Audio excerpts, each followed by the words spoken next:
2022 সালের জুলাই মাসে মুক্তিযুদ্ধ মন্ত্রণালয় হাতে নেয় বীরের কণ্ঠে বীরগাথা শীর্ষক 50 কোটি টাকার প্রকল্প। কাজ ছিল যেসব মুক্তিযোদ্ধা এখনও বেঁচে আছেন তাদের সাক্ষাৎকার নেওয়া ও সংরক্ষণ করা। তবে দুদকের অভিযোগ, অল্প সংখ্যক মুক্তিযোদ্ধার সাক্ষাৎকার নেওয়া হলেও খরচ দেখানো হয় অস্বাভাবিক। একইভাবে পতিত আওয়ামী লীগ সরকারের সবশেষ 3 বছরের তথ্য বলছে, বঙ্গবন্ধুর আদর্শ ও মুক্তিযুদ্ধের চেতনা বাস্তবায়নের নামে 50 কোটি টাকা করে প্রায় 200 কোটি টাকার 4টি প্রকল্প গ্রহণ করা হয়।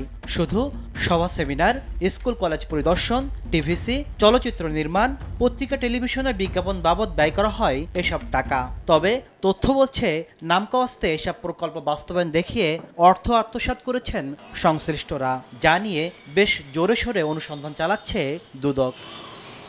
বিশেষজ্ঞরা বলছেন, চেতনা বিক্রি করে বিগত আওয়ামী লীগ সরকারের আমলে লুটপাটের বন্দোবস্ত করা হয়। মুক্তিযুদ্ধ চেতনা বাস্তবায়নের যে বাজেটগুলো করা হয়েছে, আপনারা যাই দেখেন, এর কাজ 10 থেকে 20% কাজ হয়েছে, কারণ এটা না করলে তো 80% মারা যাচ্ছে না। মুক্তিযুদ্ধের চেতনা বলেন, বঙ্গবন্ধুর চেতনা বলেন, স্বাধীনতার চেতনা বলেন, এই চেতনায় শব্দগুলো করা হয় দুর্নীতিটাকে লিগ্যালাইজ করার জন্য, বৈধতা দেওয়ার জন্য।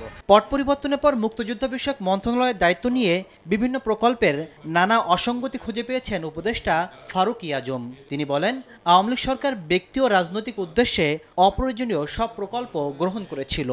আমরা সুস্পষ্টভাবে দেখছি দুর্নীতি হয়েছে।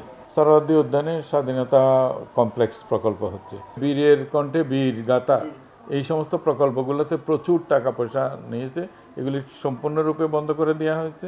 সার্বজনীন এবং সমস্ত মানুষকে রিলেট করে যে স্বাধীনতার যুদ্ধ এইখানে সংগঠিত হয়েছে, সেই ব্যাপকত্বে সব মানুষকে এখানে মূল্যায়ন করা হয় নাই। দুদকে আসা অভিযোগে জানা যায়, গত 7 বছরে মুক্তিযুদ্ধ বিষয়ক মন্ত্রণালয় অন্তত 10টি প্রকল্প হাতে নিয়েছে, যা টাকার অঙ্কে 5,000 কোটি টাকারও বেশি। প্রতিটি প্রকল্পেই অসঙ্গতি খুঁজে দেখতে চাই দুর্নীতি দমন কমিশন। তাসলিম তৌহিদ, সময় সংবাদ, ঢাকা।